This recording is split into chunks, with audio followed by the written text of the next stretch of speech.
Hello friends, welcome to খেল দুনিয়া। গতকালই তোমাদের জানিয়েছিলাম যে জনি কাউকো মোহনবাগানে যোগ দিচ্ছে এবং তার জন্য জনি কাউকো কিন্তু কলকাতায় চলে আসছে। তো আজ সকালেই দেখা গেল জনি কাউকো কলকাতায় এসেই তিনি কিন্তু মোহনবাগান প্র্যাকটিসে চলে গেছেন।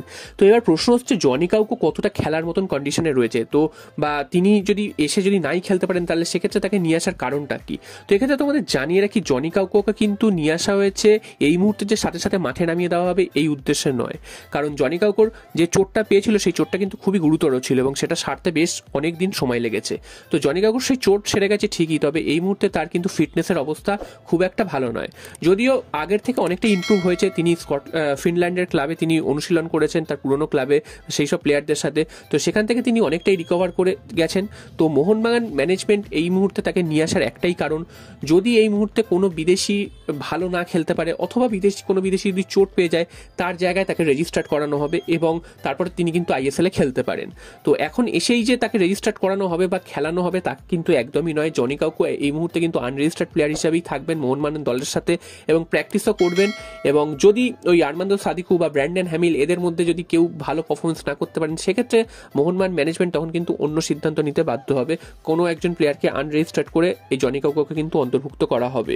তো জনি কাউকো মোহনবাগানে এসছে, এটা কিন্তু মোহনবাগানের জন্য একটা ভালো খবর, কারণ জনি কাউকোর যে ক্লাস রয়েছে আমরা দেখেছি এর আগের খেলায়, তো সেই তার ক্লাসটা যদি এখনো সেই একই রকম রাখতে পারে বা তার আগের খেলাটা যদি এখনো ধরে রাখতে পারে সেক্ষেত্রে কিন্তু মোহনবাগানের মাঝমাঠটা অনেকটাই লাভবান হবে। যদিও এই ট্রান্সফার উইন্ডোতে উইন্টার ট্রান্সফার উইন্ডো যেটা জানুয়ারিতে শেষ হয়ে গেল গতকাল, সেখানে একটাও চেঞ্জ হয়নি, এটা কিন্তু মোহনবাগানের জন্য খুব একটা ভালো খবর নয়, কারণ মোহনবাগানের অনেকগুলো চেঞ্জেসের প্রয়োজন ছিল, সেটা স্বদেশি প্লেয়ার হোক বা বিদেশি প্লেয়ার হোক। এবং মোটমাট সেন্ট্রাল ডিফেন্সিভ মিডফিল্ডার অর্থাৎ মিডফিল্ড পজিশনে একটু চেঞ্জেসের তো দরকার ছিলই। যদিও আনোয়ার আলী ফিরছেন, এছাড়াও কিন্তু সাহাল আব্দুল সামাদ তিনিও মাঝমাঠে ফিরছেন, সব মিলিয়ে মোহনবাগানের যে আগের কন্ডিশনটা ছিল সেই কন্ডিশনটা থেকে কিন্তু অনেকটাই বেটার জায়গায় এসছে সেটা বলা যায়। তো প্রথম ম্যাচটাই কিন্তু ডার্বি দিয়ে স্টার্ট করতে হচ্ছে, আইএসএল যে রিস্টার্ট হচ্ছে সেখানে ডার্বি দিয়ে স্টার্ট করতে হচ্ছে। দুটো দলের কাছেই কিন্তু খুবই গুরুত্বপূর্ণ ম্যাচ হতে চলেছে।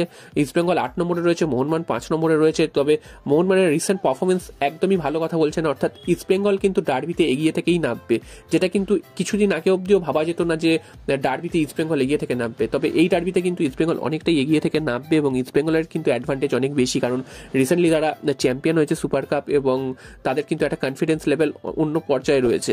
যদিও ইস্টবেঙ্গলের বেশ দুজন প্লেয়ার যারা সুপার কাপ জয়ী দলের সদস্য ছিল তারা কিন্তু দল ছেড়েছে, এছাড়াও সৌভিক চক্রবর্তী তিনি রেড কার্ড দেখার জন্য থাকবেন না, তো সেখান দিয়ে ইস্টবেঙ্গলের একটু অসুবিধা আছে ঠিকই। তবে মোহনবাগানের ক্ষেত্রেও কিন্তু সেই একই ব্যাপার আছে, লিস্টান কুলাসও তিনি সাসপেনশনের জন্য এই ম্যাচে থাকতে পারবেন না।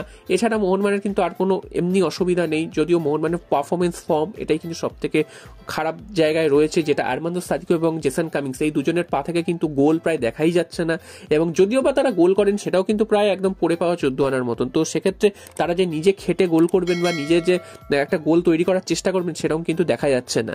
তো ডার্বি ম্যাচে মোহনবাগানের যদি গোল করার লোক না থাকে সেক্ষেত্রে কিন্তু মোহনবাগান চাপে পড়বে। যদিও মনবীর সিং এর মতন প্লেয়ার ফিরছেন, তো এরাও কিন্তু গোল করার সুযোগ থাকবে এদের সামনেও।